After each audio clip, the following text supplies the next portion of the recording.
पत्रकार भी हैं, जिनकी सरपरस्ती में हम लोगों ने भी अलीगढ़ से वगैरह सीखा है और आज तक यहाँ तक पहुंचे हैं, तो मैं उनको चाहूंगा कि वो 1 से 1.5 मिनट में अपनी बात को खत्म करें।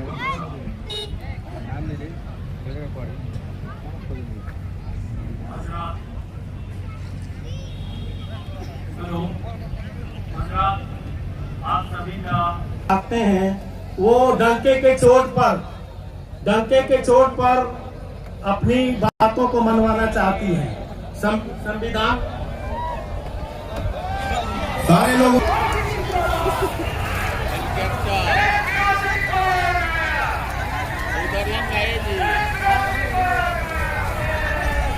कितने रोज बना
जिंदाबाद।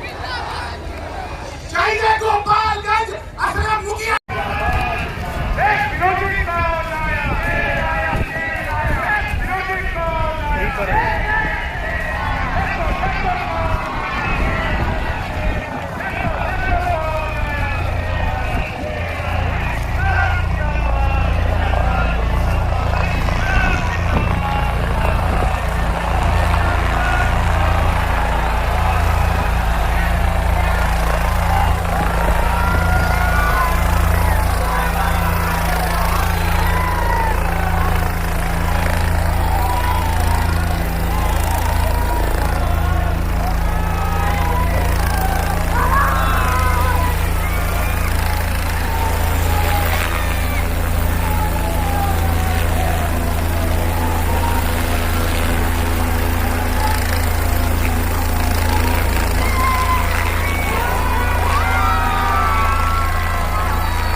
बनाना है।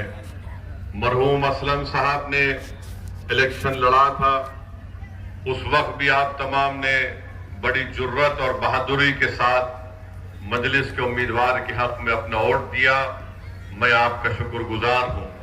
मगर अब की बार हमको यहां से अपना विधायक को कामयाब और कामरान करना है, ताकि वो बिहार की विधानसभा में जाकर यहां पर जो तालीम का मसला है, जो यूनिवर्सिटी एक जिले में नहीं है, उसको बना सके। यहां पर अस्पताल नाम का तो है, मगर यहां पर डॉक्टर और दवाएं नहीं मिलती हैं। यहां का नौजवान बेरोजगार है, उसका मुकद्दर बेरोजगारी बना दिया गया है। और आप जानते हैं कि बड़ी तादाद में नौजवान यहां से निकलकर भारत के कोने कोने में चले जाती हैं। गांव में रोड नहीं है, और फिर आप देखते हैं कि बहुत ज्यादा यहां पर किसानों को परेशानी है। सिंचाई का इंतजाम नहीं है, बिजली का कोई मौसर इंतजाम नहीं है। तो ये तमाम ऐसे मसले हैं जहां पर आपको एक हरकियाती विधायक को कामयाब करना है। जो MIM पार्टी ने, उनका कोई नामो निशान नहीं है। अगर कोई बिहार में कहता है कि अब के बार मल्ला का बेटा डिप्टी चीफ मिनिस्टर होगा, तो मैं पूरे आप तमाम से एक सवाल और एक फिक्र देकर जाना चाहता हूं कि क्या आदम का बेटा मुख्यमंत्री नहीं हो सकता? क्या अब्दुल का बेटा मुख्यमंत्री नहीं हो सकता? क्या मोहम्मद का बेटा मुख्यमंत्री नहीं हो सकता? क्या अनस सलाम आपका विधायक नहीं हो सकता? अभी चुनाव शुरू नहीं हुआ तो मल्लाह के बेटे ने कह दिया, राजद के नेता के मौजूदगी में कह दिया कि अब के बार उप मुख्यमंत्री हमारे समाज का होगा, जिनकी आबादी सिर्फ 3% है और जिसकी आबादी 17% है। जो मोहम्मद का बेटा है, जो आदम का बेटा है, जो अहमद का बेटा है, वो ये ख्वाब भी नहीं देख सकता है।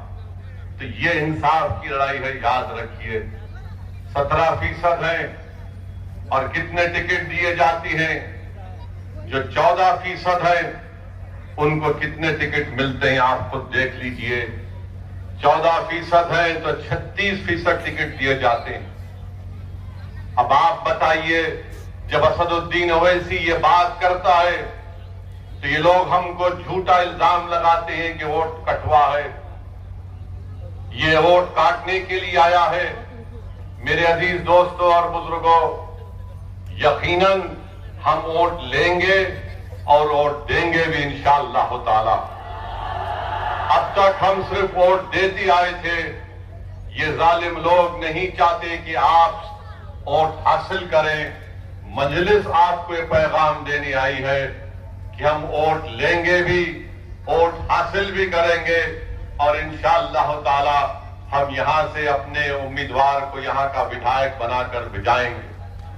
और दूसरी तरफ आप देख लीजिए, एनडीए है, बीजेपी है। बीजेपी तो अल्पसंख्यक समाज, जो भारत की 14% आबादी, उसमें से किसी को टिकट नहीं देते। जेडीयू है तो कितने दिए? 2 टिकट दिए। और फिर मोदी जी किस जबान से ये जनता के सामने आकर कहते हैं कि भाइयों बहनों, मैं सबका साथ, सबका विकास और सबका विश्वास चाहता हूं। आप बताइए, जब हम इंसाफ की बात करते हैं तो वो सच्चाई पर मुबन्नी है। बाबा साहेब अम्बेडकर ने जो संविधान बनाया, बाबा साहेब अम्बेडकर ने संविधान में लिखा कि अब तो मैं संविधान बना रहा हूं, तब ये जिम्मेदारी उन कमजोर लोगों की है जिनके पास कोई ताकत नहीं है। अगर उनको ताकत हासिल